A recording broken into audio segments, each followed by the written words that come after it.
This is why you train hard all the time. So you create the buffer to be able to withstand these times where you need to be there with your family. You're turning yourself into an asset, not a burden. You're creating a buffer against your own decrepitude by training consistently all the time. Hello and welcome to another episode of Chasing Excellence. My name is Patrick Cummings, and as always, I'm here with Ben Bergeron. Every week on the show, we dedicate some time to exploring how we can live a life of better health and increased fulfillment. We answer your questions about the 5 factors of health, dive deep on living a life of excellence, and explore the strategies and frameworks to help us chase what truly matters.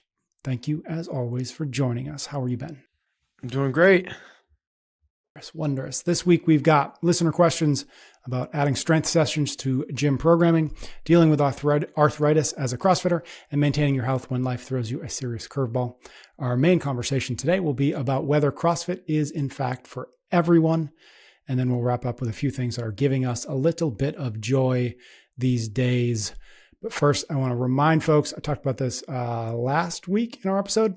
We started putting together a weekly newsletter about the show here, and you can find it at chasingexcellence.email. You can sign up, takes 2 seconds, and we'll let you know what we've got going on every single week. And also in every one of those newsletters, we include a link where you can ask one of your own questions, and it will get you to the top of the queue. So we will still, I didn't mention this last time, Ben, we will still be going through all of the questions we got that folks have sent me over on Instagram through my DMs there. But it's going to be a little bit easier and it's going to be faster if folks sign up at chasingexcellence.email. So great. There you have it. Good move. All right, my man. We're going to jump into our warm-up. We start each episode with your questions about the 5 factors of health, those few fundamental behaviors that most positively affect our performance, vitality, and longevity. Those 5 factors: how we eat, how we move, how we think, how we connect, and how we recover. First question is in our move category. I do not have a name for this, but here is the question. I attend a gym where the 60-minute class has a warm-up and a workout. Afterwards, there is a strength portion. I do not have time to stay after the workout to complete the strength portion, but do have time in the mornings to do strength or some other form of active recovery like walking, yoga, stretching, etc. What should I consider when trying to find the best way to approach this? I'm a 27-year-old female who wants long-term health and fitness. I don't want to overdo it, but I feel my best when I'm very fit. Cool. You're one of us. Love it. Wants to be very fit, but doesn't want to overdo it. What should this person do? Wish we knew her name. But what should she do if she, why am I saying she? It is a she. She's a 27-year-old female. She says that. 27-year-old female. Okay. Here's the real fast answer to this in terms of what are the considerations you take into place when trying to do other stuff. Especially if you're trying to get strength stuff in because you've been missing strength. So let's start with that. If you're going to be going to the gym later on that day, it's going to be very important that you understand what the primary movements are that are going to be used in that conditioning piece. And this might be what sounds weird. And then use those same ones in the strength piece. So if you're going to be doing wall balls and running in your workout, that day should be the day that you train squats. Now it flies a little counterintuitive because you're like, no, shouldn't I get something? If you do something different, you are never allowing your body to have the recoverability to be able to go and then train hard tomorrow, because what's left tomorrow? If today is the lower body day or the squat day, and today you choose to do a whole bunch of pull-ups, but then tomorrow's workout has a whole bunch of pull-ups, that's where we find ourselves in trouble. So that would be my first piece of advice, is understand what the primary movements are that are going to be trained in the conditioning piece, and then stick to the same primary movement pattern. This is like strength training 101. If you're going to be doing, it's back in the day, they used to be chest and tries, right? It's like, and the other day was back and bis, and then every third week dudes would do legs, right? But the reason for that is because you're training one movement pattern, allowing it to rest in the other day. Now, we in our space don't lean so far into that. We do multiples in the same day, but we do have primaries. Meaning if we're doing something like Cindy one day, which might involve a whole bunch of push-ups, a whole bunch of pull-ups, and a whole bunch of squats, the next day might look something more like dumbbell snatch and double unders. Like it is yes, it's again a total body type thing again, but we're not stressing the exact same movement patterns. We're allowing you to recover as you continue to train. So if you're going to be doing some strength stuff on your own beforehand, do the same thing. Now, how often should that be? Again, everyone knows the answer to this. Depends on a lot of different factors. And it said you like to stay fit and have some other options as well in terms of running, walking, yoga, or lifting. I think a very well-rounded program is you do CrossFit 5 or 6 days a week. In that involves somewhere around 2 to 3 days of lifting, a day of running, and a day of yoga.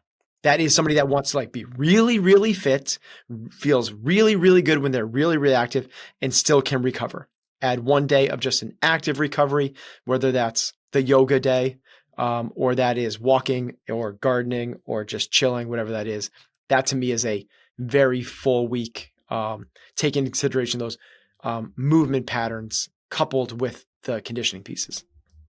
And again, obviously there's lots of context missing here, but would you recommend that she would stick to the basic barbell movements, the squat, press, Great maybe question. bench press? Yep. Press. That's exactly what I would do. Yeah. So there are 3 primary movements. It's your squat, your press, and your pull. So a squat is either a back squat or a front squat. You could add an overhead squat if you want to. But yes, it's primarily a barbell is the best there.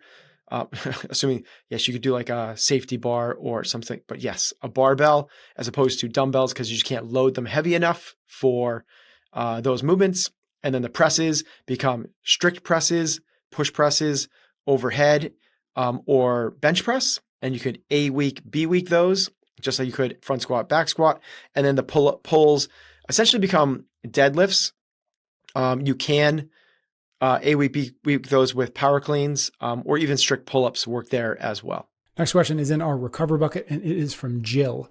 She says, I'm a 51-year-old female with chronic tendonitis and arthritis.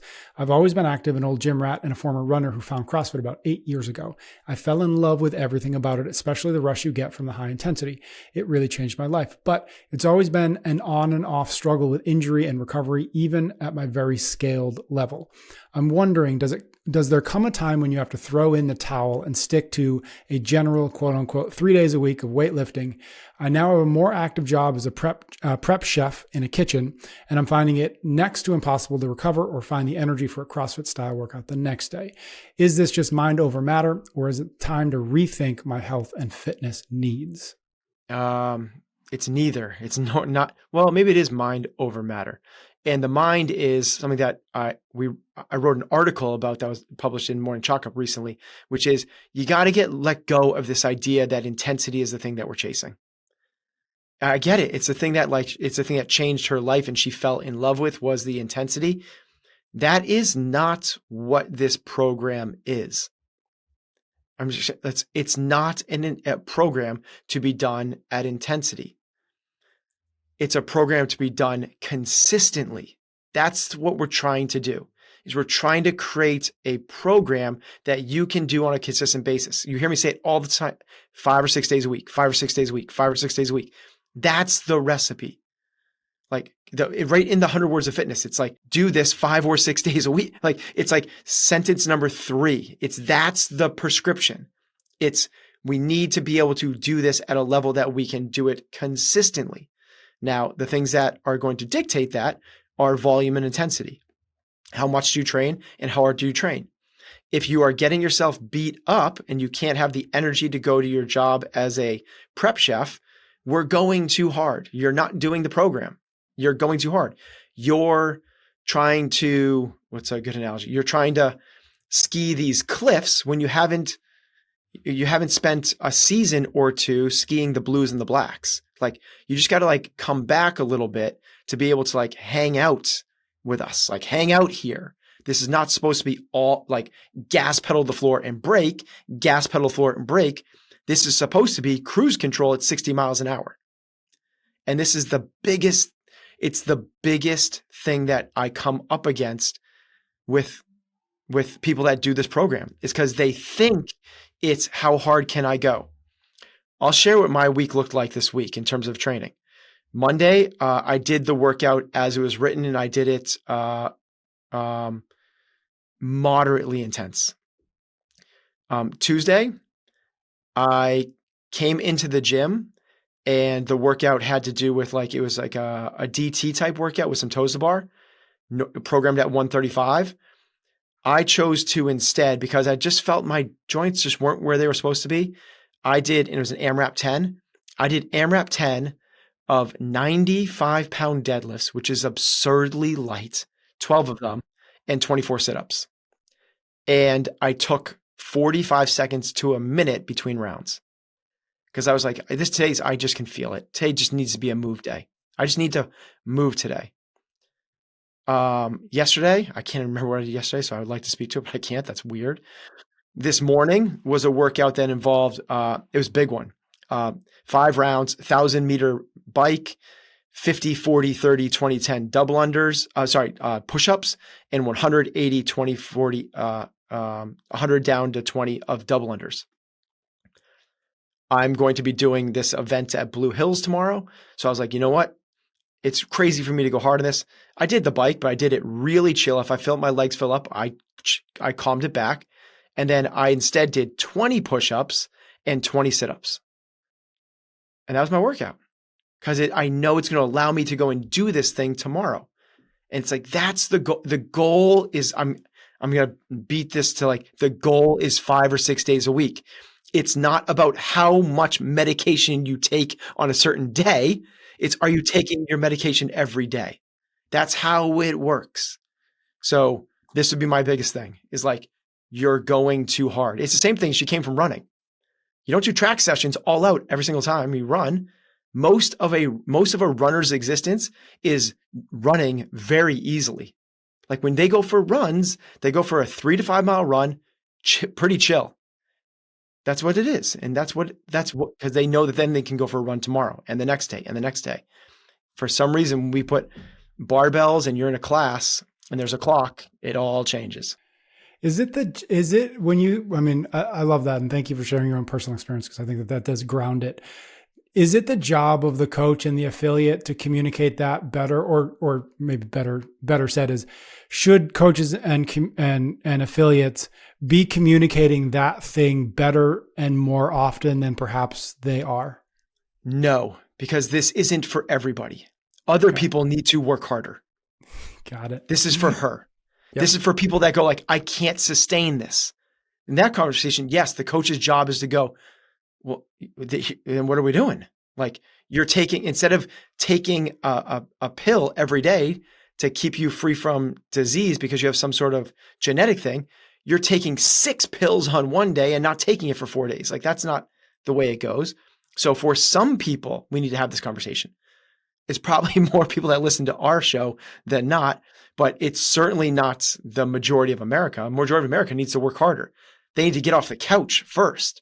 Then once they get off the couch, they need to go get off reading a magazine while they're on the recumbent bike. We're trying to get those people to work harder. So it's not a macro message that needs to go out to the community. It's understanding each individual in your community and what's the right messaging for them. It'd be the same thing as a kid in high school. You don't go to high schools and go, kids, you're working too hard. Everyone here is working too hard. Stop studying so much. But the kid that's burning out, that's what's happening. The kid that's burning out and getting sick all the time, AKA she's getting injured. You go, listen, Johnny, I know you love this and this is really important to you. Let's try to say something let's think about sustainability. What should this look like in a healthy way? All right, we might pick some of that back up in our workout this week, because it's not that far from the question we've got. Yep. But let's move on to our question in our think category. This, again, I don't have a name for this one. He says, my father was recently hospitalized for 4 weeks. He continues the healing process and is still not 100%. This event threw everything into complete disarray, as you can imagine. My CrossFit training and nutrition fell quickly by the wayside as my dad and family became my only focus. We practically lived at the hospital. Do you have any advice for someone in this situation? How can I maintain some semblance of nutrition and physical health during extremely stressful times? Unfortunately, I anticipate this may reoccur in the future, and I want to be prepared. Okay, so I'll give the Ben Bergeron chasing excellence, high arching, weird answer, and then I'll give the really concrete one. That more esoteric philosophical one is, this is why you train hard all the time. So you create the buffer to be able to withstand these times where you need to be there with your family. You're turning yourself into an asset, not a burden. You're creating a buffer against your own decrepitude by training consistently all the time. Were you not to do that, and then you were forced to be in a hospital for lengths of time and not eat the food you want and train the way you want, when you're already not doing that, that's where like real stuff sets in. So this is why it's okay to be there at the hospital. It's okay to be there. And this is where it's okay if it takes a backseat for a little bit. But again, to the point, which I think is a great question, is I'm trying to prepare for this next time, because I know taking care of myself and filling the cup allows you to pour into other people. And if you're feeling like crap yourself, it's harder to do that. So here's the concrete, very specific answer. If you're spending a lot of time at a hospital, you're going to go for runs. You're a runner now. And you're going to go for a run because it's such a fast, effective way to stay fit and feel good, because you'll get endorphins very, very quickly. The emotional runner's high. That's so within 15 minutes, you don't need to go and warm up. You don't need to do a whole lot. Yeah. Grab your shoelace, pull your heel to your butt on both sides, touch your toes, and then you start moving. Jogging very slowly. Yeah. Yep, exactly right. And from the moment you walk out the door of the hospital to the time you come back, whether that's 7 minutes or 70 minutes, you can get a great workout. And that's going to be, you're a runner. Don't worry about the push-ups. Don't worry about the squats. Don't worry about the weights. Don't worry about the other stuff. Just run. When Heather was, if she's ever had like stayed in the hospital for a while, for having a baby or whatever it might be, that every time that I've had to be, that's what I'm a runner. Bring my running shoes. You go to her in your shorts, in your workout clothes. Like, it's very, very easy. And you can get something under 10 minutes, these little snippets. They fall asleep. You go out the door. It's like, you can do it. The next one is pack your food. You're now an ambassador of Yeti. So like, you're going to pack Tupperware up. King.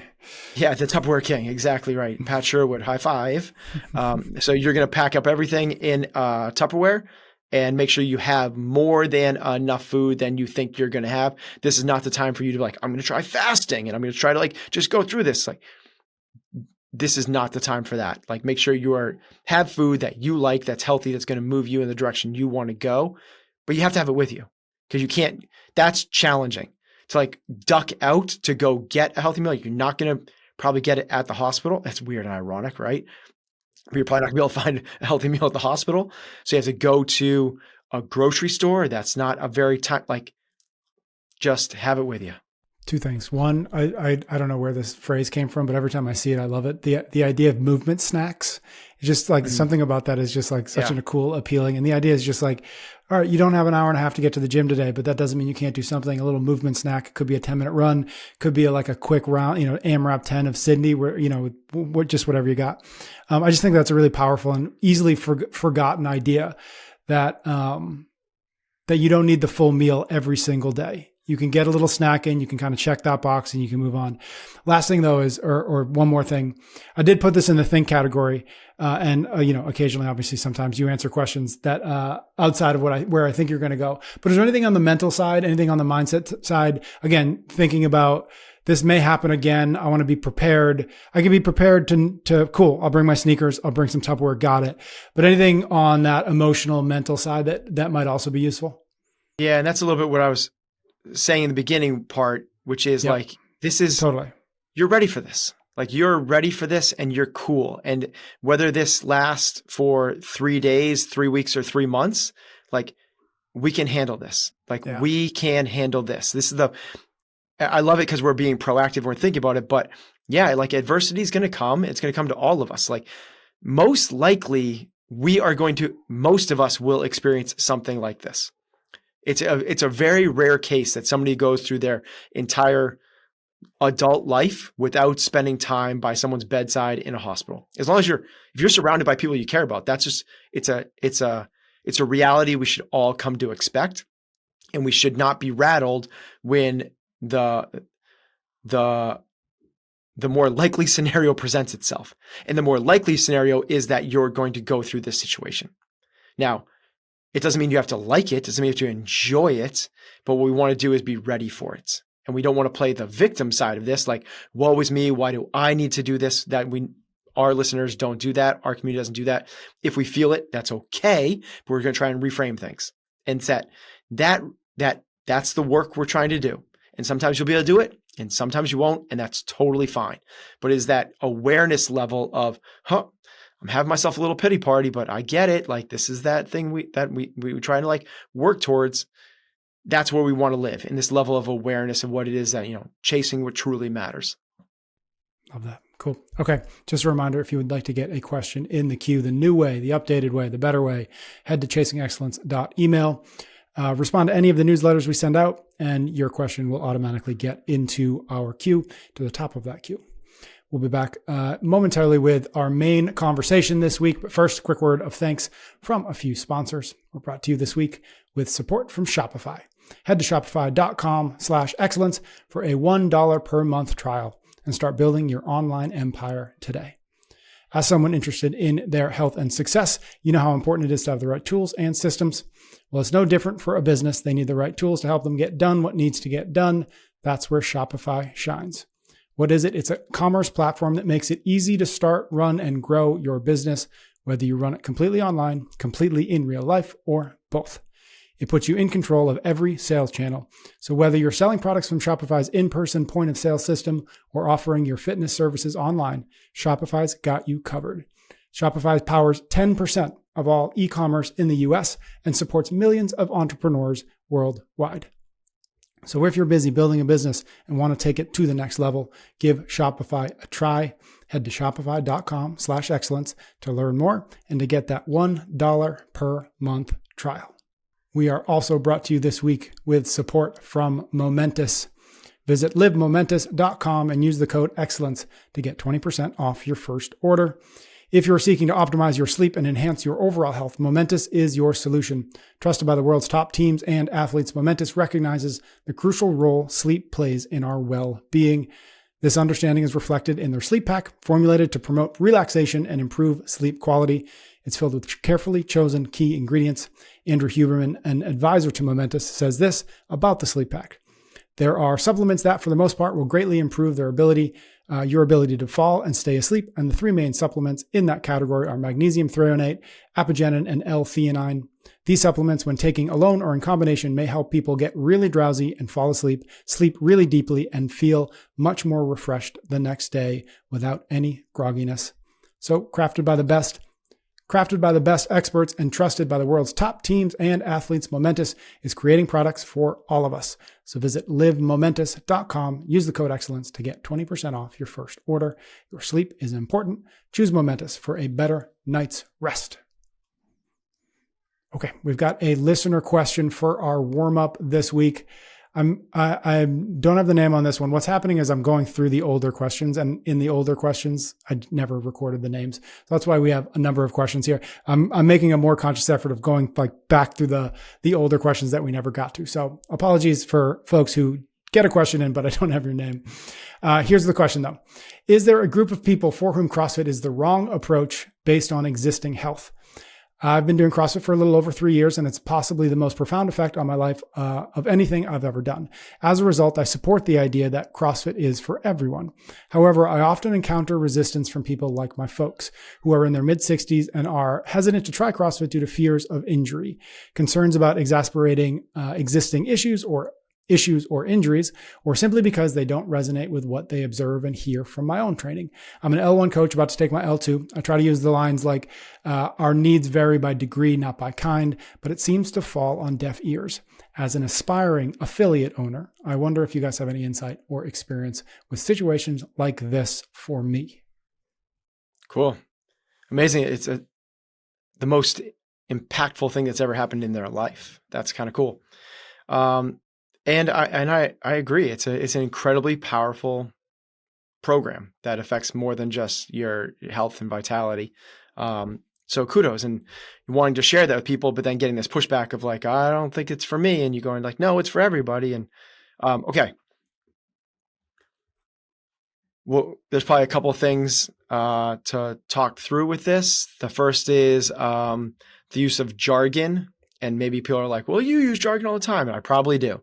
But talking to my parents, I don't say you should try CrossFit because it varies by degree, not kind. That doesn't mean anything. I'm giving them homework and they have to go like, what the hell did he just say? And then you have to explain it. So just explain it. That would be my first thing. And I think it's really common for people that get into coaching in the beginning is we want to just kind of regurgitate these amazing, cool, catchy phrases that we've heard. But speak to people in language that they're going to understand and resonate with. Okay, that's the first one. Let's move past that. What's the real answer? Is CrossFit for everyone? And the answer is yes, but not CrossFit classes. CrossFit classes are not for everybody. Absolutely not for everybody. But what CrossFit is, we just need to kind of talk through this, what it is. It's varied movements that help you in everyday life, done at a level of intensity, and I'll talk about that, but done at a level of intensity that will cause change in you, but not so much that it hurts you. That's what it is. Now, people mess that up all over the place. And where do they mess it up the most? When they do it on their own is the first one. And then when they do it in a class is the second one.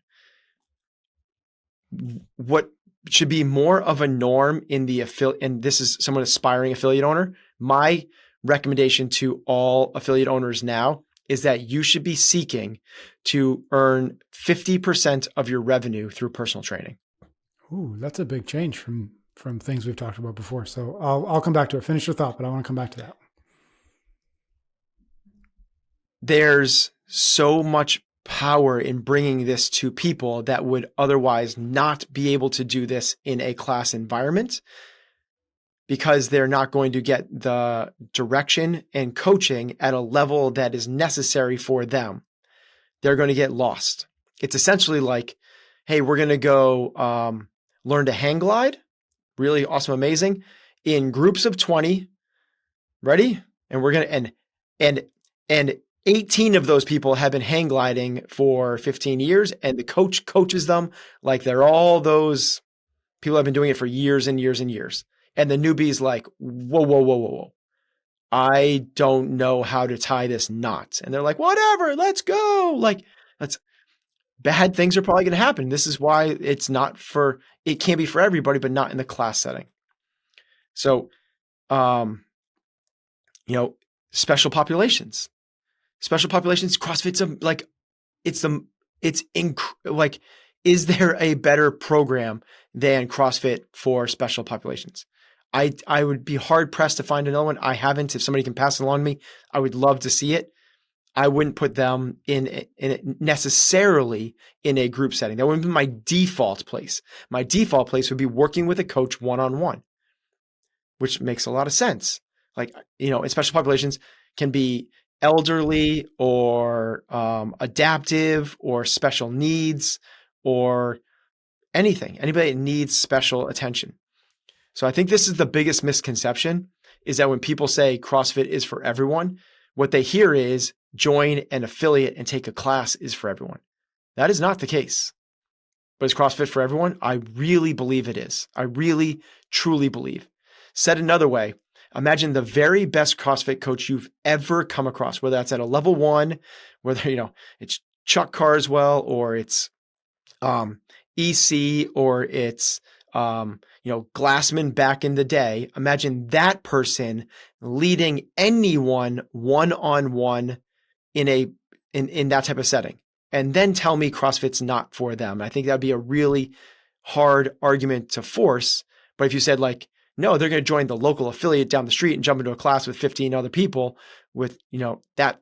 Yeah, I'm with you on that one. That's a pretty easy thing to get on board with. So this is my take is, can it be for everyone? Can it be for this person's parents? Yes. Do I feel confident sending his parents to a class affiliate? Probably not, based off of their reservations. And I don't know what that would look like. So, I think that he should work with the parents one-on-one. Super. He or she. I don't know why I assumed a he. That's yeah, that's fine. Okay, so I think we can go down a couple roads here. maybe because it was most recent you said it, and it actually did surprise me, which is the 50% of revenue through PT versus group memberships. That, I mean, just knowing CrossFit New England, knowing and you've tried a lot of things and you've been doing it for a long time. That's the first I've heard of that, especially from you, because CrossFit New England has always kind of been very, not anti, but like you've never put a lot of emphasis on getting your coaches to do PT sessions. I know a lot of gyms do. And for a lot of coaches, it can be the nice additional revenue that they need to do it full time. But I'm really curious. That's relatively new, at least relatively new between you and I in terms of my knowing about it. Give me a sense of where that's coming from and how that's operating inside the affiliate now, or if it's something you're working towards. Yeah. So I'll answer less. It's something we're working towards. We're not there. We spent the last, we're coming up on our 17th year. And it's been a tiny fraction of what we've done. When I look around the space, the gyms that are doing this very sustainably are not doing it with a class model. They're doing it with a class model plus. And the ones that do it really well, which is what we want to do, is make the norm not one or the other. I should say, not, yeah, that's that right? Not either, not or, but and. Yes. Yep. The Not norm is or, but and. Yep. Yes. If I was to start a business from scratch, and what we're working towards is you do take classes and you do work with a coach one-on-one. Now, whether that's the first 6 sessions is one-on-one, then you go into classes, whether that's you take classes and once a week or maybe once a quarter or whatever it is, but the norm should be that you're guided through this thing. And while this might be new to you, Patrick, the other part will not be, which is trying to create a private school model. Right. Yes. Right. That we talked about that a lot. And this is what a private school model is. You don't go and just take classes. That's public school. I'm going to go from math to history to science to whatever it is. And then there's no other relationship with teachers in any other way. When you go into a private school model, is you take those, but then you meet with your advisor and you meet with the coaches during office hours, and you have one-on-one settings as well. It's not that they're just one-on-one tutoring. It's not that. It's the both. This thing works the best when you're a part of a community, not just one-on-one, but you are getting that one-on-one individual attention on top of that. Is the push toward you sort of, I've heard, both of two reasons why you're kind of making this case. One is, and I'd love for you to just unpack them a little bit. One is the business side, the sustainability, the revenue, the diversification to a degree. Mm-hmm. And then the other is this is the most effective way to deliver this thing. Yeah. Are they both equally as strong a case for you in terms of why it makes sense to do it? Or is there one that's more prevalent in terms of like, this is why we need to do this than the other? In other words, is it like the group model, it has a cap on it and we need to find something else? No, I mean, I think it's the same. If you think about like, what's the upside of doing this hybrid model from an economic and a business viability perspective and profitability? Well, you have the potential of quite literally doubling your revenue. Like that's for gyms that are just scraping by. That's an amazing opportunity. And people go, how the heck do I double my revenue? That's crazy. That's insane. Well, you systemize it into the thing where, every 90 days you meet for free with a coach one-on-one. And from there, that coach prescribes a personalized plan for that individual for the next 90 days before they meet with them again. Should there be some checkpoints along the way? Are you and therein lies the opportunity to, it's not selling, you're delivering a service to them. And if you have a $150 monthly membership and you meet with somebody once a month for $100 an hour, then you've almost met it right there. You meet with them twice, you've exceeded it. So you could turn your, your average client lifetime value to, what is a client worth? You could double that amount by implementing this. So from a financial perspective, it certainly matters. And why does that matter? Because if the more viable you are, the greater opportunity you have to create more magic inside of your walls.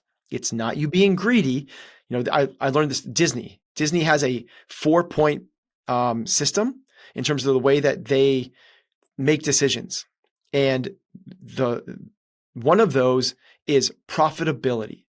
Because what they say is the more profitable we are, the more magic we can deliver. It's not so that they can stuff it in their pocket. It's not for shareholder value. It's so that they can go and then build Epcot, and they can go and then build the Animal Kingdom, and they can go and then build this other ride, and then we can go and then create like all these other things that they wouldn't be able to do if they didn't create this economic machine.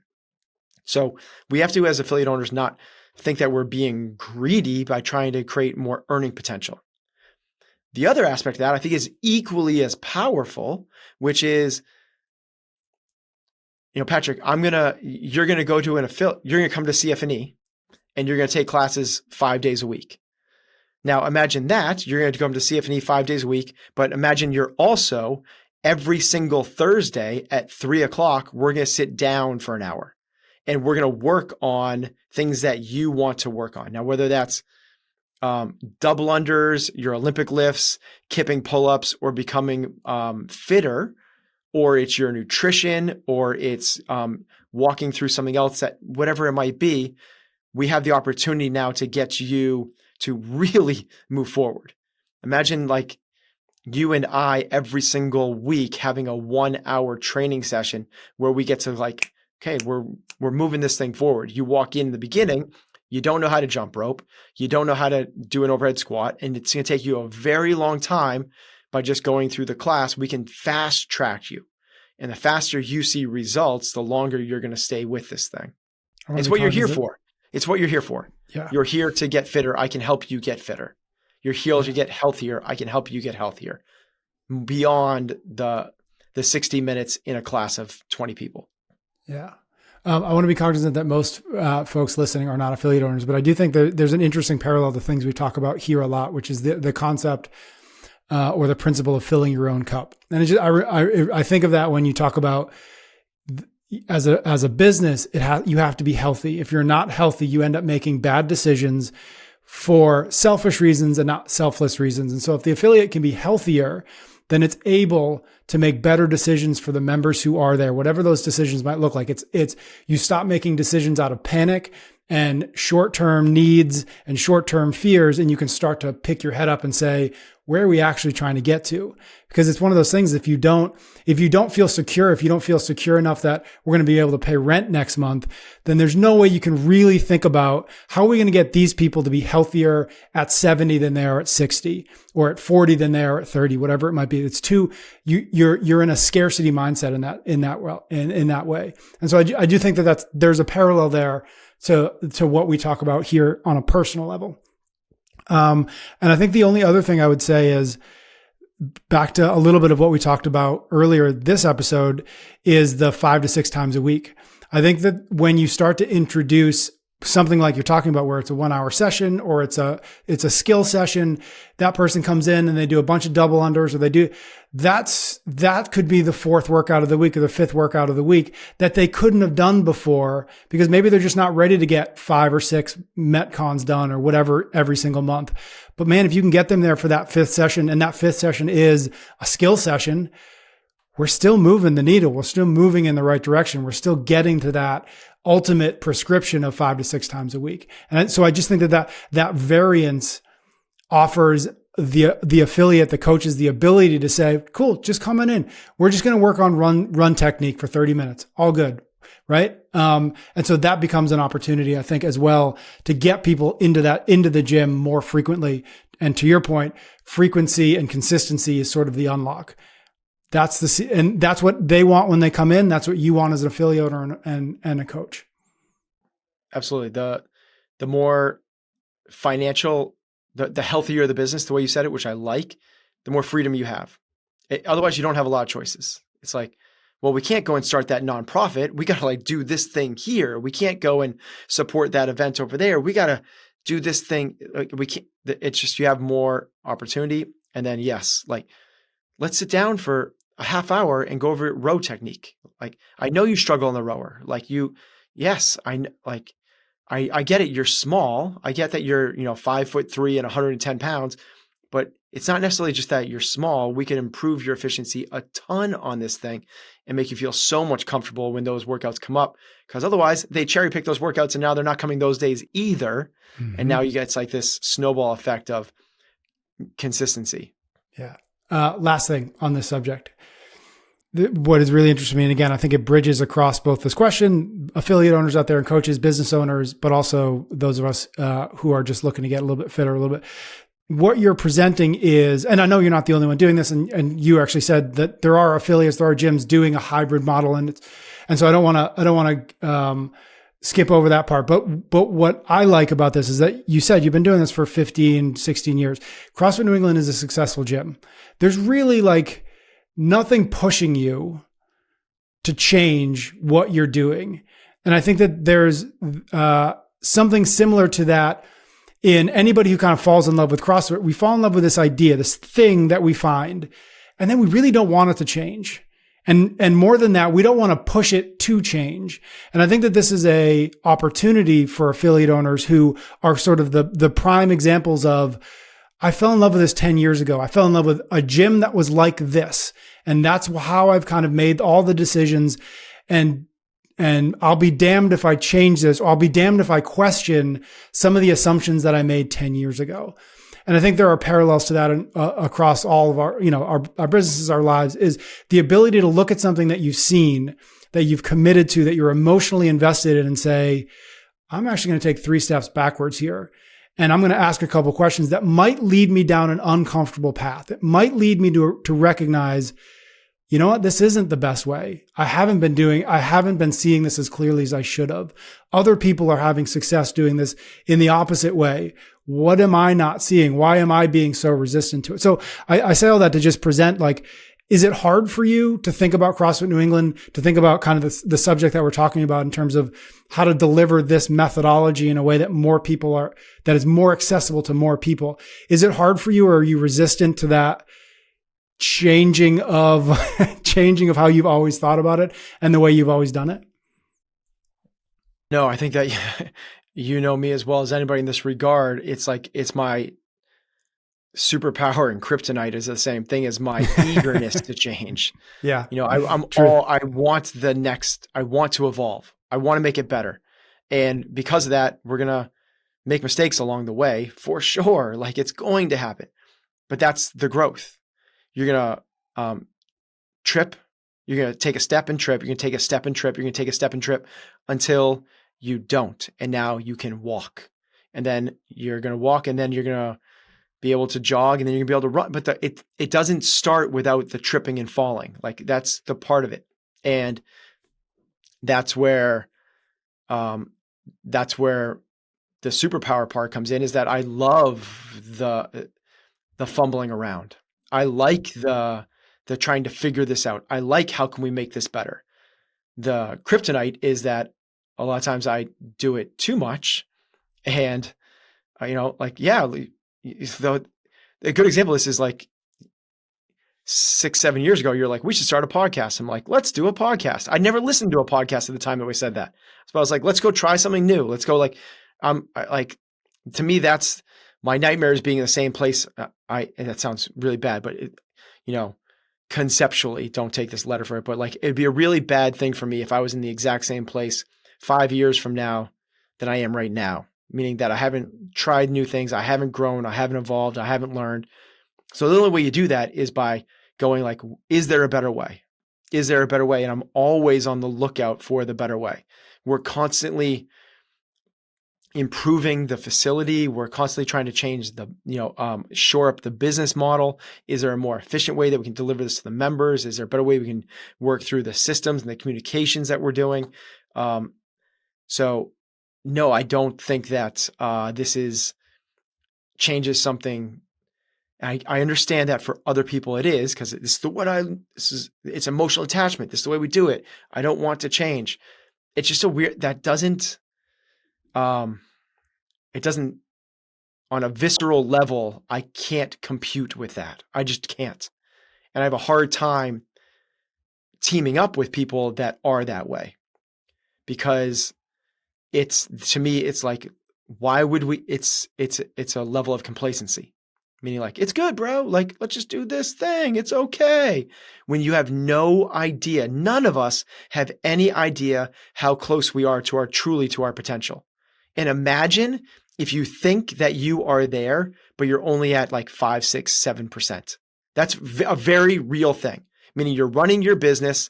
You feel like it's as amazing as it can be, but it could be 600, 1,000% better. And better can be what you want to put into it.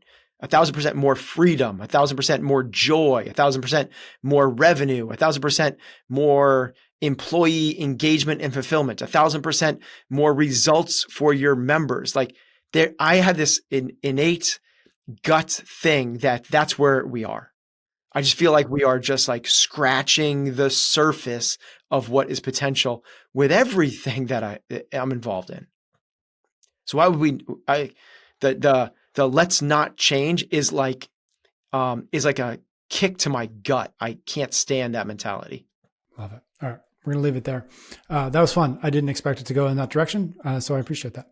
We'll be back with a shout out and a new cool down. We're going to talk about some moments of joy. First, a quick word of thanks to our sponsors. We're brought to you this week by CompTrain, the training platform for the training platform for CrossFit Games athletes, Navy SEALs, Olympic hopefuls, weekend warriors, and challenge seekers of all stripes. Head to comptrain.com to learn more about CompTrain 3.0, the latest and greatest app the team has just released. Ben, you started CompTrain about more than 10 years ago, 12 years ago, somewhere in that range.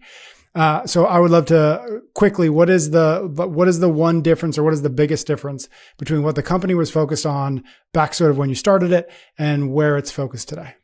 Yeah, CompTrain was a training platform to get people better at the sport of CrossFit. It is still that, but it is beyond that as well. We've created essentially we call it like an EPP program, an elite physical preparedness. So like for anybody, I would just said anybody, right? This is what half the show is about.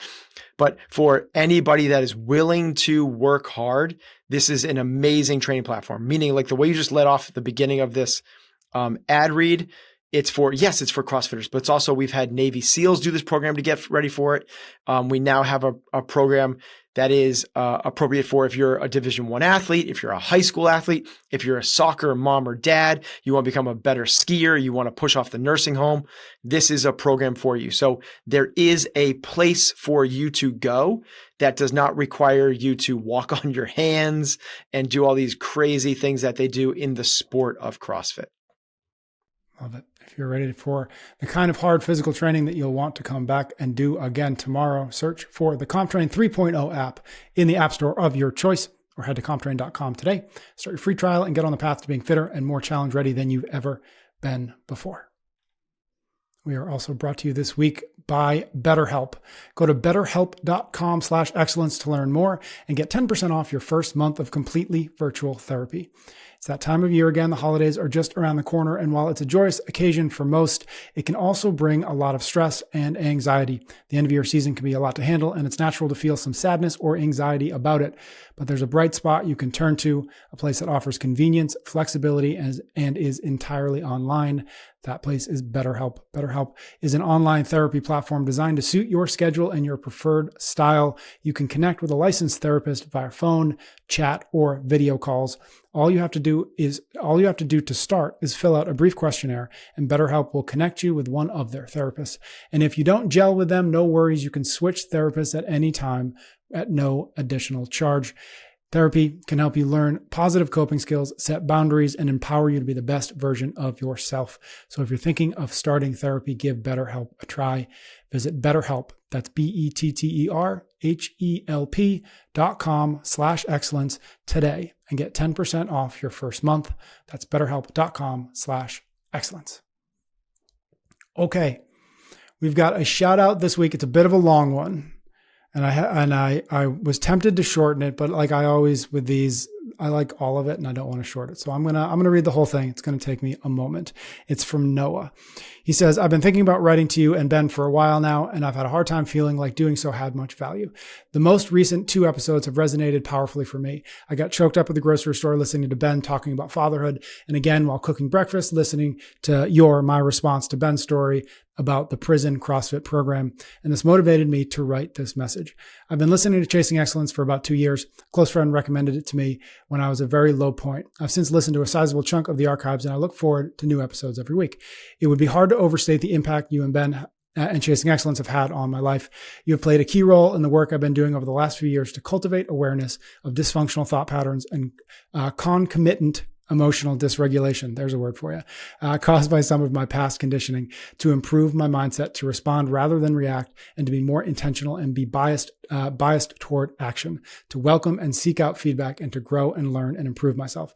To be more specific, I really appreciate the powerful tools you provide to listeners, like the 5 factors of health and the distinctions between different mindsets, your ability to gather and synthesize information from a wide variety of sources and then put it into practice, test it out, and let the ideas evolve, your willingness to grow and to illustrate this growth over the course of the podcast. It's amazing that listeners can go back through the archives and hear how your approach to Chasing Excellence has changed over time, modifications to the 5 factors, the shift to focus more directly and explicitly on fulfillment, and the quote unquote goal of the goal. In no small part because of Chasing Excellence, because of you and Ben, I'm better at my job, I'm a better partner, and I'm a better father now than I was a year ago or even a few months ago. Thank you both for being who you are, doing what you do, and making this invaluable resource available to many. So thank you to Noah. Whoa. Well, yeah. How do you leave anything out of that? Yeah. Like you can't shorten that. Right. No, that's amazing, man. Well, talk about somebody that's like listened for a couple of years, but has obviously understands the evolution of the conversation and the key points that we're trying to drive. That's really cool to hear, Noah. Agreed. All right, let's do a quick cool down. We are, as we have been doing for the last couple of months, we're going to just do a little moment of joy. Talk about something that's been giving you and I, or you or I, some joy recently. I'll go first. And I was thinking about it. I'm really glad we do this. I did selfishly, because I'm not very good at recognizing joy. It's like one of the emotions that I'm not particularly good at. So I love that, like, for 15 minutes a month, I have to sit down and actually think about it, because it is really helpful. And again, I'm not very good at it. So I hope everybody else out there, at least when we do this, hopefully it gives you a few minutes to do it for yourself if you're not good at it either. So here's mine. I think it was maybe whenever we had the Starretts on, when they came out with their last book, Built to Move.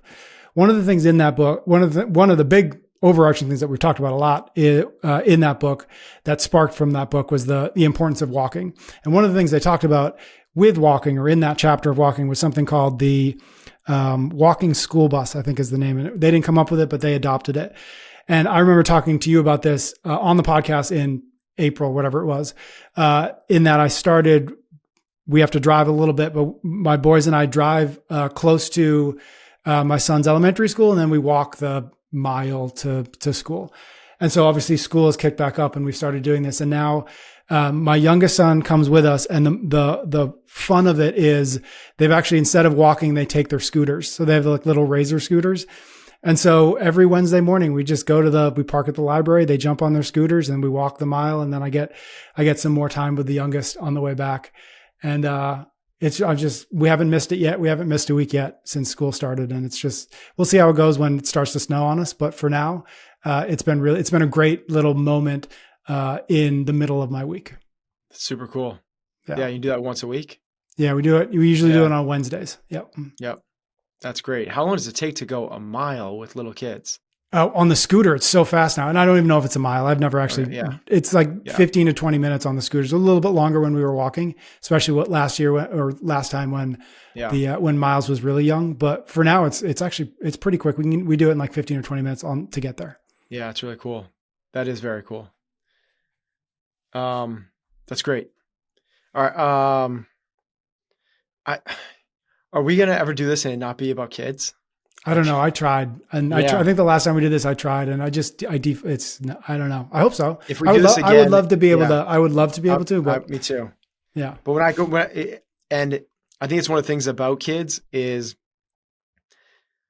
a lot of times in the moments you don't appreciate the joy that's happening, but it's in retrospect. Like sometimes I'm sure there's times during those walks that you're frustrated. Like, let's go guys, come on. Like stop staring at trying to pick the dandelions. And yes, that's a butterfly. Come back over here and watch out for the traffic. I'm sure there's that. So it's not all, but in retrospect, it's glorious recall, right? It's like the process of giving birth. It's gross. But in hindsight, it's amazing, you know? All right. So mine is also done. I have to do with my kids and all. It's Harley, who's my 9-year-old. And it's two things that have come up recently. And I can't delineate between the two. So I'm going to share them both. One is that she's gotten in the habit of when I pull into the driveway at night, she's waiting in the window like a puppy in a store waiting to take, and she runs out the front door, down the steps to my truck, opens my door and like jumps on top of me and gives me a hug. It's like perfect. It's honestly, it's like, that's when you envision being a dad to a young kid. That's what you envision. That's what you want. And it's like, holy crap, I didn't ask for it. It just started happening. It was amazing. And then we were really good when she was younger, under 6, but certainly under 5. We read books every night going to bed. And then over the last little bit, it's gotten more infrequent. But every now and then we'd, pick out Pinkalicious or something like that, and we'd read it. But just recently, she started reading like legit chapter books, like 230 pages, the small type, like a real chapter book. And reading that to her is, it's not that I enjoy the story necessarily.